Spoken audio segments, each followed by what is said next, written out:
Setelah itu, Aigris pun mengambil pedangnya. Ia merasa lega setelah menyadari bahwa Sung Jinwoo tidak akan menjadi wadah bagi tuannya. Karena itu berarti Asbjorn akan tetap menjadi tuannya untuk waktu yang lama. Tanpa ragu, Aigris langsung melancarkan satu tebasan kuat, berniat untuk mengakhiri pertarungan tersebut. Namun Sung Jinwoo berhasil menghentikan serangan itu dengan tangan kosong. Aigris hanya bisa terkejut melihat hal tersebut. Bukan hanya mampu menahan tebasannya, Sung Jinwoo juga belum menyerah dan terus berusaha menyerang balik. Hingga akhirnya Aigris pun dikalahkan oleh Sung Jinwoo. Dalam kekalahannya, Aigris menyadari sesuatu. Tatapan mata Sung Jinwoo yang ia lihat saat itu terasa persis seperti tatapan milik tuannya di masa lalu, yaitu Asbjorn. Aigris pun mulai mempertanyakan kekalahan dirinya, walaupun statusnya saat itu jauh lebih tinggi dibandingkan status milik Sung Jinwoo. Bagaimana mungkin aku bisa kalah seperti ini? Apakah aku lengah? Ataukah ini terjadi karena sebuah keajaiban? Aigris tidak tahu pasti. Ia pun mulai ragu dengan perasaannya sendiri. Ia tidak tahu apakah harus merasa senang atau tidak dengan keputusan tuannya, karena di dalam hatinya keraguan itu masih tersisa.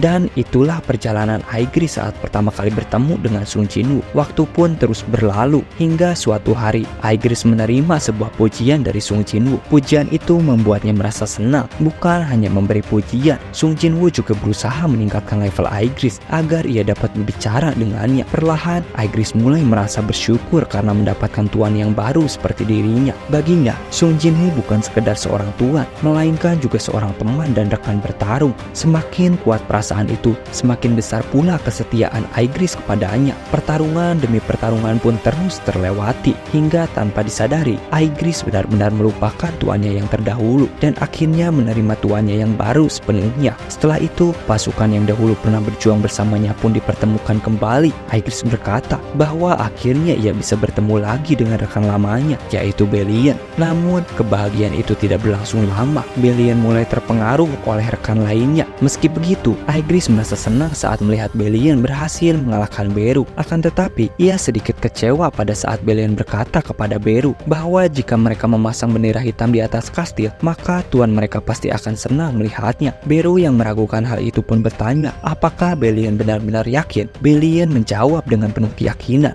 Beru pun akhirnya memasang bendera itu di atas kastil. Namun sayangnya, hal tersebut tidak berjalan dengan lancar setelah Sung Jinwoo mengetahuinya. Aigris kemudian melanjutkan ceritanya. Ia mengatakan bahwa setelah kejadian itu, pertempuran masih belum berakhir. Walaupun Cup of Reincarnation telah digunakan, ia tetap terus bertarung bersama tuannya menghadapi para monark. Perlahan dirinya semakin kuat. Begitu pula dengan para bayangan lainnya. Hingga selama 30 tahun lamanya, Aigris berada di sisi tuannya. Seluruh musuh pun akhirnya berhasil dikalahkan. Dan yang tersisa hanyalah pasukan Antares. Salah satu panglima naga milik Antares bahkan pernah berkata kepadanya pada saat mereka bertarung bahwa dulu Aigris adalah sayap dari penguasa bayangan. Apakah ia tidak merasa malu karena kini mematuhi perintah seorang manusia? Saat itulah Aigris baru menyadari sesuatu. Waktu demi waktu yang ia habiskan bersama tuannya dengan penuh kehormatan dan kesetiaan telah membuatnya melupakan tuan lamanya. Dan semua itu terjadi tanpa pernah ia sadari. Kita lalu diperlihatkan pada saat Sung Jinwoo mengatakan kepadanya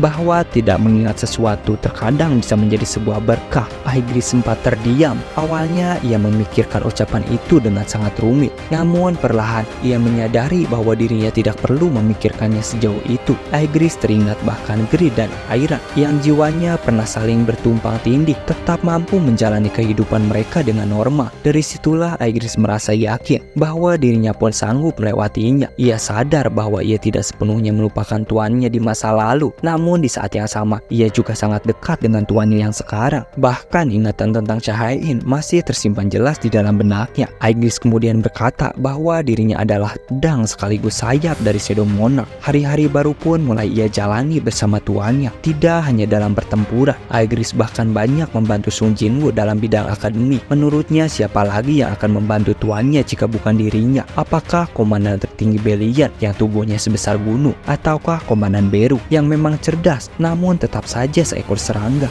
Selama ini Aegris lah yang terus membantu Sung Jinwoo. Perlu kita ketahui, sebelum ia menjadi prajurit bayangan, ia dikenal sebagai salah satu prajurit dengan nilai tertinggi. Walaupun sekarang terkadang Sung Jinwoo lebih memahami banyak hal dibandingkan dirinya, Aegris tetap berusaha untuk terus berkembang dan mempelajari hal-hal baru. Dan jika kalian penasaran dengan ketiga panglima utama milik Sung Jinwoo, kalian bisa menonton video Mimin sebelumnya, karena di sana Mimin telah membahas satu persatu kekuatan bayangan milik Sung Jinwoo secara lengkap.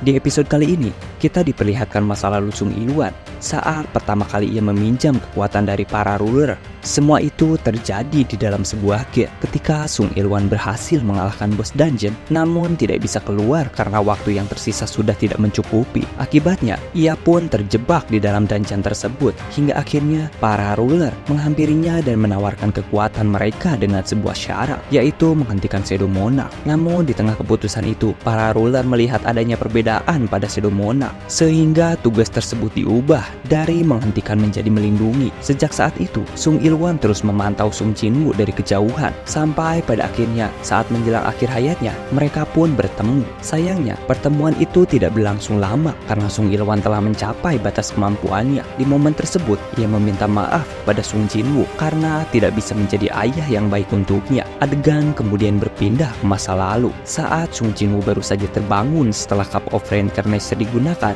Di sana, Sung Ilwan terlihat sangat terharu ketika Sung Jinwoo memanggilnya ayah. Sebenarnya, pada saat itu Sung Ilwan masih mengingat semuanya. Ia menangis karena tidak mampu menampakkan wajah bahagia di hadapan anaknya, sebab ia tahu bahwa ingatan masa lalunya masih membuat perasaannya begitu berat. Sejak kejadian tersebut, Sung Ilwan kemudian pergi menemui Envoy. Ia menanyakan keputusan anaknya, yang pada episode sebelumnya kita ketahui bahwa Sung Jinwoo sempat dimintai oleh para ruler untuk meninggalkan dunia manusia. Envoy menjelaskan bahwa Sung Jinwoo kini telah mengambil keputusan untuk tetap berada di dunia manusia. Baginya, waktu yang dihabiskan di dunia manusia adalah sesuatu yang sangat berharga. Envoy lalu bertanya, sampai kapan Sung Ilwan akan menyembunyikan hal tersebut dan kapan ia akan memberitahu bahwa dirinya masih mengingat ingatan masa lalunya kepada Sung Jinwoo. Sung Ilwan menjawab bahwa ia tidak ingin Sung Jinwoo mengingat semuanya kembali. Mendengar hal itu, Envoy pun mengatakan bahwa anak dan ayah ternyata sama saja. Envoy kemudian berkata bahwa setelah dirinya pergi, tidak akan ada lagi campur tangan para ruler terhadap dunia ini. Ia juga mengatakan bahwa dirinya sangat menantikan hasil dari anak Sung Ilwan yang saat ini tengah berjuang di dalam celah dimensi. Envoy menambahkan bahwa ia harus berterima kasih kepada Sung Jinwoo dan juga berterima kasih kepada ayahnya yaitu Sung Ilwan. Setelah itu, Envoy pun menawarkan satu permintaan terakhir. Sung Ilwan kemudian berkata, apakah kau bisa menghapus seluruh ingatanku? Envoy menjawab bahwa hal tersebut tentu bisa dilakukan, namun sebelumnya ia ingin mengetahui alasan dibalik permintaan itu. Sung Ilwan menjelaskan bahwa baginya sangat sulit untuk terus berpura-pura setiap kali bertemu dengan anaknya. Ia ingin menjadi seorang ayah yang menyayangi anaknya, bukan sebagai sosok yang terikat dengan masa lalunya.